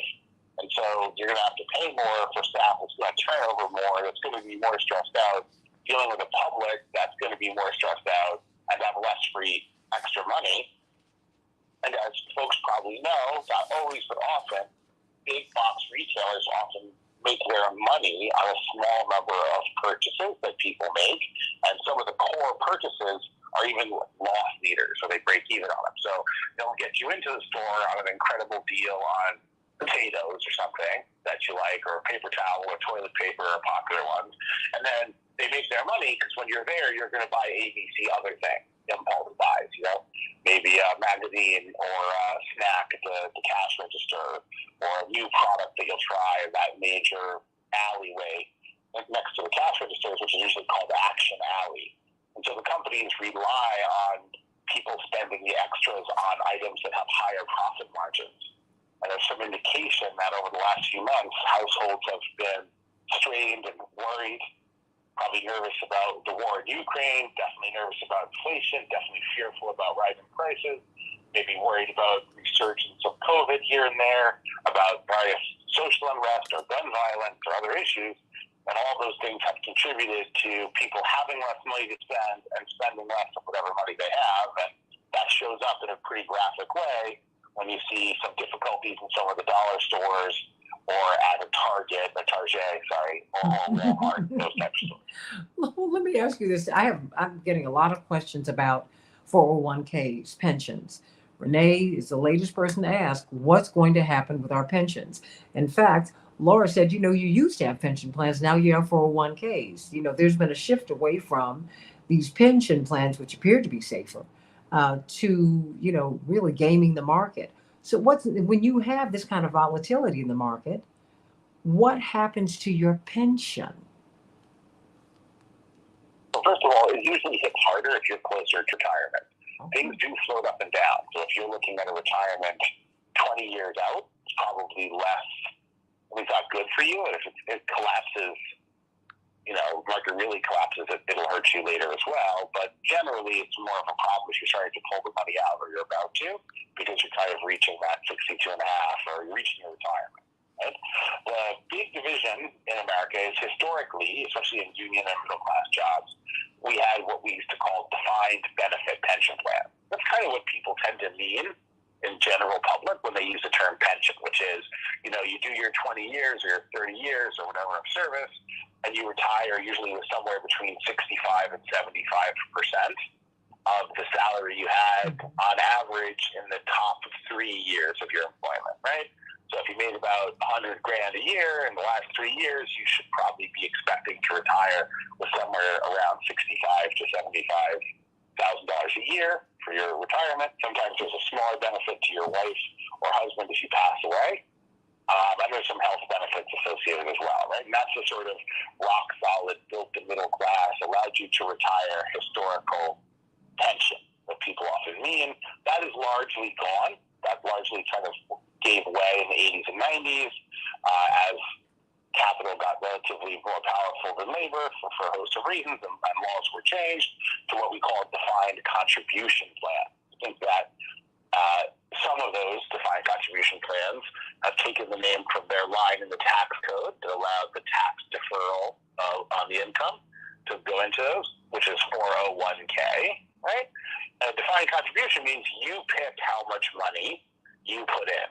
So you don't get a fixed benefit, right? You fix often by rules once or twice a year how much of your salary you want diverted from your paycheck into your 401k. If you're fortunate, you may have a generous or some matching from an employer who says, okay, up to a certain amount, up to $5,000 a year, whatever it is, for every dollar you put in, we'll put in $1 or so, right? Those all get hit because they're usually about 60% in the stock market. So if the stock market lost 20%, if 60% of your 401k was in the market and you were conservatively invested, they usually are. They do better than the overall market, right?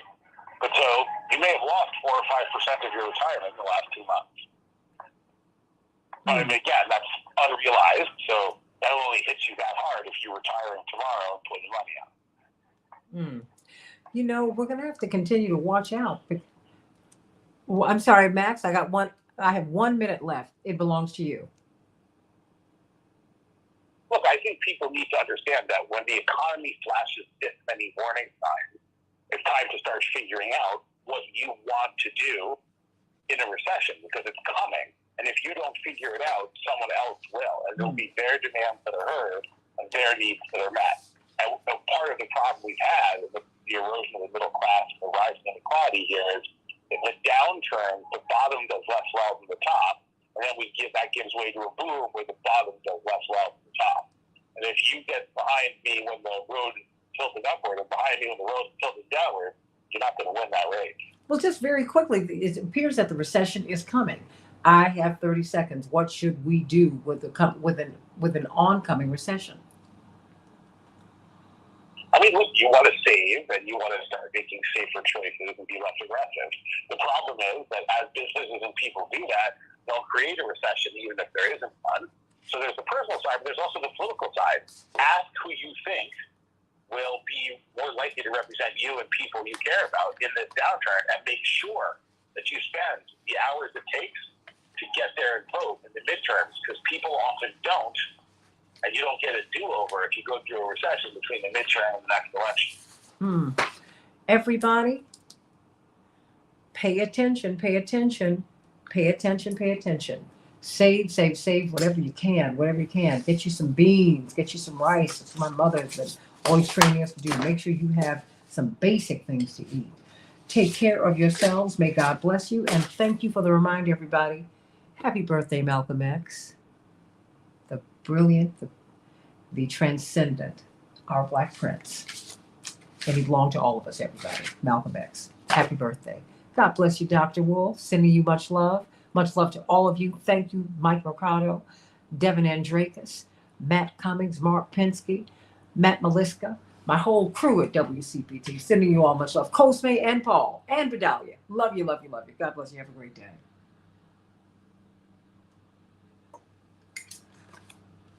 You forgot to say that people should cut back except for celebrations by us. Oh, you are such a hot mess. Thank you, Effie. Great show. But you know what? You got to come back and talk to us about saving. Seriously. Yeah, I think the pension system people don't understand very well. So they always tell us not to talk about it every time they go to TV shows. People's eyes glaze over. But I did this volunteer thing at one point for a couple months. It was actually very informative and a little sad sometimes. They had us sort of help people understand their pensions and their retirement situations.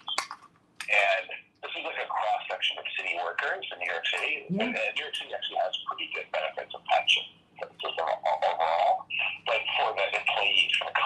workers no, right? And so we would sort of look at all of the paraprofessionals, they were called here, in the city. Yeah. And there were a lot of people who really, mostly just wasn't great. But I guess the thing that opened my eyes to it was like people had absolutely no idea what their pensions were, what their savings were, what their rights were, where they were at, if they could retire, how much money they had in there. And some of them had actually done all the right things and had a lot of money, just didn't know. Those were the more fun consultations, obviously. But a lot of people didn't have any money. And then if you sit there and you look at the really bad cases where people really were, into their early 60s, and some of these jobs, they have mandatory retirement ages. So they were into their early 60s, which means you're really close to the end of that job. They had no money, but nothing to retire on. Mm-hmm. When you sat there and you talked to them, it was just one story after another of a prolonged period of job loss by a spouse, a child who ended up with a substance abuse problem, somebody who got really sick, bad cancer or something like this, a kid who was lost, didn't make it, died, and the parents who suddenly borrowed to assume the cost of taking over the child care and the children from that, right? So these were mostly not mismanagement, to be honest. They were mostly personal tragedy stories. It was just amazing to see that nobody had discussed anything about how to manage their retirement with them ever before. Oh, I mean, it was, after that we did some research, and I did some research because I was interested, and I think, unfortunately, that's not so unusual. no, it's For not. people, if you're not affluent, there's probably no one really trying to get the business of managing your money. Oh yeah. No, I mean that's a real issue. It's a real And that's the issue. nation demographic ages, by the way. So we have the twin problems there. The nation's demographically aging, right? We're getting older as a society. So this becomes more of an issue. And our social safety net stinks. So the little social safety net, some questions around social security, and a rapidly aging country means this is a problem that gets more important to handle. It wasn't already important, but it gets more important to handle with the passage of time. It was more urgent, I guess, would be a more elegant phrase. Well, we're gonna have to do something, and we need to have some conversations about that.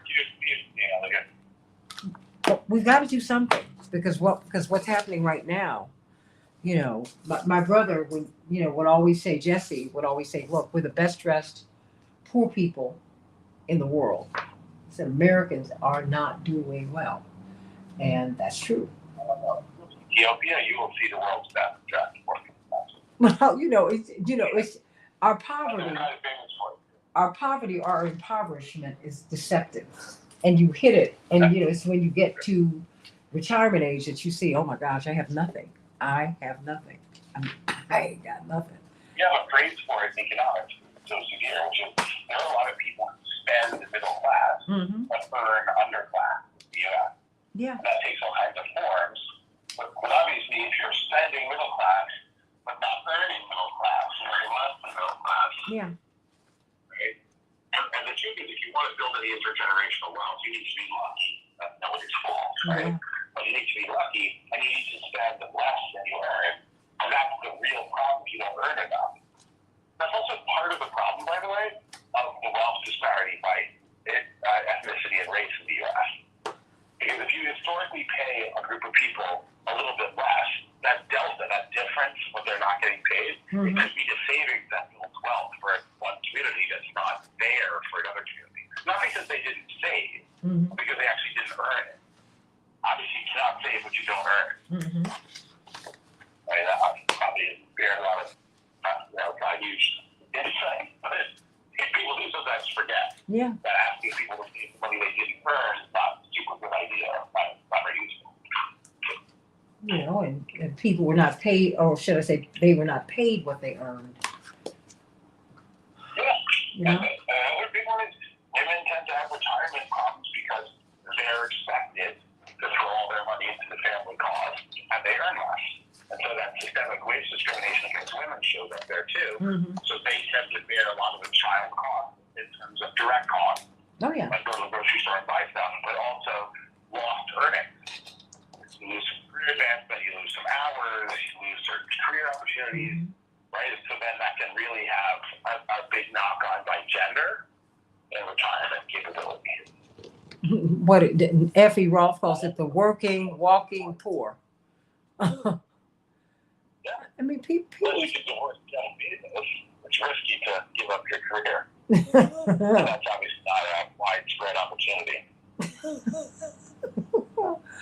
Oh, paging Lauren, bless her heart. But you know, it's a lot. Well, Mm-hmm. but I think she also helped him build the business. Oh, I mean, Which is look. the other issue here. Yeah, So she helped him.